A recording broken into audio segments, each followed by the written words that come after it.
Good morning সকলোকে মোৰ ফালৰ পৰা শুভেচ্ছা জ্ঞাপন কৰিছোঁ। মোৰ নাম শ্ৰী বিজয় শইকীয়া।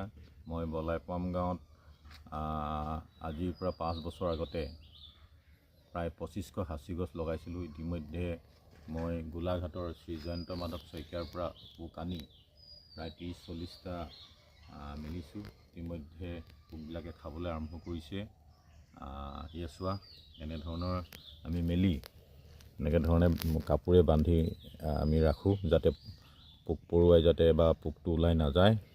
আৰু মোৰ সপোন আছে যে ইয়াত আমাৰ জোনাই, ধেমাজি, লখিমপুৰ যাতে ইয়াত মানে পোক নধৰে বুলি এটা মানুহে কয়, কিন্তু ইতিমধ্যে সময় পৰিৱৰ্তন হৈছে। আমি গোলাঘাটৰ পৰা পোক আনি আমি খুৱাইছোঁ আৰু মোৰ সপোন আছে যে এই বলাইপাম গাঁৱত আৰু জোনাই অঞ্চলত বা ধেমাজি এই অঞ্চলত যাতে পোক বিস্তাৰিত হৈ পোক বংশবৃদ্ধি হৈ যাতে সকলোৱে সাঁচি খেতি কৰি যাতে স্বাৱলম্বী হয়, তাৰ কাৰণে মই প্ৰয়াস কৰিছোঁ।